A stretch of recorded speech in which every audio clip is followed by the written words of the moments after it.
শুরু করে আমি কয়েকটা পরিসংখ্যান দেখছিলাম 2025-এ তো রয়েছে পরপর কয়েকটা ঘটনা। আমি এর আগে দেখছিলাম যে এখানে পুলিশের সামনে সরস্বতী পুজো বন্ধ হয়, পুলিশ চুপ করে থাকে, দুর্গাপুজো বন্ধ হয়, পুলিশ চুপ করে থাকে, পুজোকে কেন্দ্র করে অশান্তি তৈরি হয়, বাড়িঘর ভাঙে, আগুন জ্বলে, পুলিশ পরের দিন সকালে গিয়ে পৌঁছে, রাত্রিবেলা পুলিশ খবর পায় না, আমরা খবর পেয়ে যাই, আমরা ভিডিও পেয়ে যাই, পুলিশ জানতে পারে না, পুলিশ সেখানে এলাকা নিয়ন্ত্রণ করতে পারে না।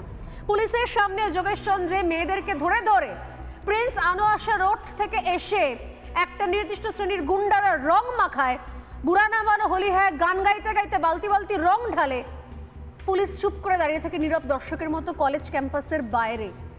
এই পুলিশ আজকে এত অ্যাক্টিভ যে শুভেন্দু অধিকারী সেখানে যাওয়ার সঙ্গে সঙ্গে কামড়াতে আঁচড়াতে ছুটে চলে এলো। আমার বক্তব্য হচ্ছে যে খুব ক্রুশিয়াল সময় এই সময়টায়।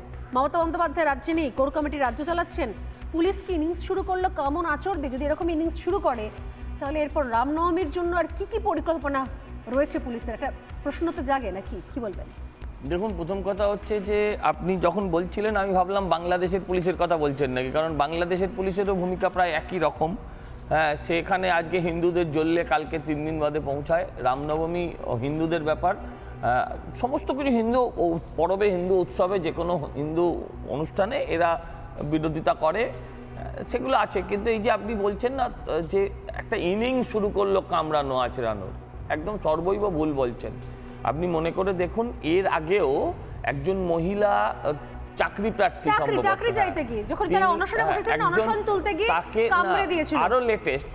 আরো লেটেস্ট হচ্ছে যে কামড়েছিল তাকে হাসপাতালে ভর্তি করা হয়েছিল, আর যাকে কামড়েছিল তাকে কোর্টে তোলা হয়েছিল, তাকে অ্যারেস্ট করা হয়েছিল। যে কামড়েছে তাকে আইসোলেশনে রাখতে হয়, সেই হিসেবে হসপিটালে রেখেছেন। মানে কুকুরের কামড়ানোর নিয়মটা হচ্ছে যে আপনাকে পাড়ায় যদি কোনো কুকুর কামড়ে দেয়, নিয়ম হচ্ছে সেই কুকুরকে আপনাকে 21 দিন অবজারভেশনে রাখতে হবে। সেরকমভাবে যে কামড়েছে তাকে তাকে হসপিটালে নিয়ে গেছে, আমার কোনো আপত্তি নেই। কিন্তু যে লোকটা, যেমন মহিলাকে কামড়ানো হলো, সেই মহিলাকে অ্যারেস্ট করেছিল এই নির্লজ্জ পুলিশ, সে আজকে বিরোধী দলনেতাকে আঁচড়ে দিয়েছে, কি কামড়ে দিয়েছে, এটা অত্যন্ত স্বাভাবিক ঘটনা। কিন্তু এই আঁচড় কামড়, এই যে কুকুরের মতন অ্যাটিটিউড, নেকড়ের মতন অ্যাটিটিউড একটা পুলিশের, যে পুলিশ আসামি ধরতে পারে না, যে পুলিশ তোলার জন্য রাস্তায় লোহার রেলিং লাগিয়ে রাখে যাতে গাড়ি না যেতে পারে, তোলা তুলতে হবে, সেই পুলিশ যখন বিরোধী দলনেতার ওপর চড়াও হয়, বিরোধী দলনেতা কেন বলতে গেছেন, কি তার স্বার্থ, কি ভোট ব্যাংক? কারণ তিনি ওখানে গেছেন, ওখানে কয়েকশো পরিবার যারা সরকারের উদাসীনতার কারণে গৃহহারা হয়েছে, একদম তাদেরকে সরকার এখনো অবধি পানীয় জলটুকু দেয়নি।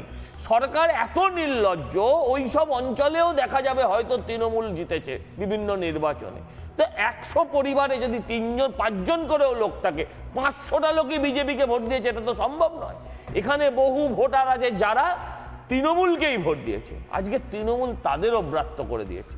সেই মানুষগুলোর কাছে তিনি কিছু খাবার, কিছু জল, কিছু নিত্য প্রয়োজনীয় সামগ্রী নিয়ে গেছিলেন। আপনি ভাবুন তো, স্বর্ণালী হোক, রাধামোহন বাবু হোক, বা আমি ওই যে হোক, আমি যদি বাড়ি ফিরে গিয়ে আমি হঠাৎ দেখি আমার বাড়ির ছাদটা, আমার মাথার উপর ছাদটা কেউ কেড়ে নিয়েছে, তাহলে আমি কোন জায়গায় দাঁড়াবো? আমার আত্মীয় বিয়োগ হয়তো আমি সহ্য করে নেব, কিন্তু আমার বাড়ির, মানে আমার মাথার উপরে ছাদ, সেই ছাদটা কেড়ে নেওয়া মানে কত ভয়ঙ্কর ব্যাপার।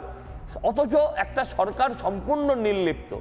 5 দিন বাদে গেছে নগর উন্নয়ন মন্ত্রী, ডিজাস্টার ম্যানেজমেন্টের হাজার কোটি টাকা সরকারের তহবিলে থাকার কথা। আমি দেখলাম বিগত কয়েকদিন ধরে আপনারা সেখানে জল পাঠাচ্ছেন, আপনারা সেখানে কেন আমরা পাঠাবো? আপনি বলুন তো, কেন আমরা পাঠাবো? সরকার যদি সম্পূর্ণ দায়িত্বটা সঠিকভাবে নিত, না আমাদের পাঠাতে হতো, না বিরোধী দলনেতাকেও যেতে হতো। আমার তো এই জায়গাতেই প্রশ্ন, এই যে কিছুদিন আগে আপনারা অভিযোগ করেছিলেন যে রামনবমীর আগে পুলিশকে কাজে লাগিয়ে নতুন ফর্ম ফিল আপ করিয়ে নতুন রেস্ট্রিকশন জারি করা হচ্ছে যাতে ট্র্যাক করা যায়। আমি আপনাকে বলছি, আপনি আমাকে বলুন, 2.5 লাখ টাকার রাস্তা তৈরি করেছিলেন দিলীপ বাবু, তাকে আটকানো হয়েছিল। আজকে কেন ওখানে তৃণমূলের লোকেরা আটকাতে পারলো না? বারুইপুরে তৃণমূলের লোকেরা আটকেছিল, এখানে কেন তৃণমূলের লোকেরা আটকাতে পারলো না? কেন এটিমের বদলে বিটিমকে পাঠানো হলো? কারণ ওখানে তৃণমূলকে ঢুকতেই দিচ্ছে না মানুষ। মানুষ এত অত্যাচারিত, এত নিপীড়িত, মুখ বুজে তারা অত্যাচার সহ্য করে নিয়েছে, কিন্তু তারা তৃণমূলকে অ্যালাউ করছে না। ফলে তৃণমূল ওখানে প্র্যাকটিক্যালি নো ওয়্যার হয়ে আছে।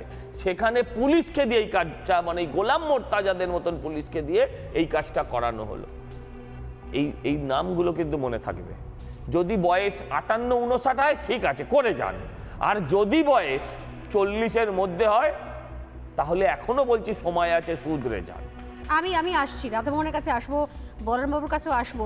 পুলিশকে দিয়ে কি ধরনের কাজ করানো হয় এবং পুলিশও কি ধরনের কাজ করছে, কেন এই মুহূর্তে, যেহেতু সামনে রামনবমী রয়েছে, বারবার করে আলোচনায় চলে আসছে, আজকের ঘটনার সঙ্গে কোথায় তার লিঙ্ক আমি বলি। শুভেন্দু অধিকারী, যাকে আঁচড়ে কামড়ে দেওয়ার অভিযোগ সামনে এসেছে, শুভেন্দু অধিকারী নিজেই অভিযোগ করেছেন এবং তিনি হাত তুলে দেখিয়েছেন যে আঁচড়ের ফলে তার হাত থেকে রক্ত বার করে দিয়েছে আঁচড়ে। কোচবিহারের ঘটনা আপনারা জানেন নিশ্চয়ই, কোচবিহারে পুলিশকে দিয়ে সেখানে নতুন নতুন রেস্ট্রিকশন জারি করা হচ্ছে। শুভেন্দু অধিকারী গতকালই অভিযোগ তুলেছিলেন, মারাত্মক অভিযোগ, যে সেখানে কোচবিহারে কীর্তন, সংকীর্তন, সেখানে পর্যন্ত বাধা দেওয়ার অভিযোগ রয়েছে পুলিশের বিরুদ্ধে। পুলিশের কাজ হচ্ছে কীর্তনে বাধা দেওয়া, সংকীর্তনে বাধা দেওয়া, উৎসবের মিছিলে বাধা দেওয়া, পুজো প্যান্ডেলে বাধা দেওয়া, পারমিশনে বাধা দেওয়া। কি কাজ তাহলে পুলিশের?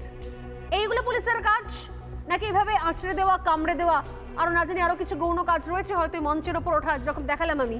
শুভেন্দু অধিকারীর গতকালের একটা বিস্ফোরক অভিযোগ শোনাব। আমি আসছি রাধামোহনের কাছে। হিন্দু যদি বাঁচতে চাও বিভেদ ভুলে এক হও। কোচবিহারে কীর্তন বন্ধ করেছে পুলিশ। অন্য সম্প্রদায়ের গুন্ডাদের থেকেও পুলিশের রোলটা সবচেয়ে বেশি।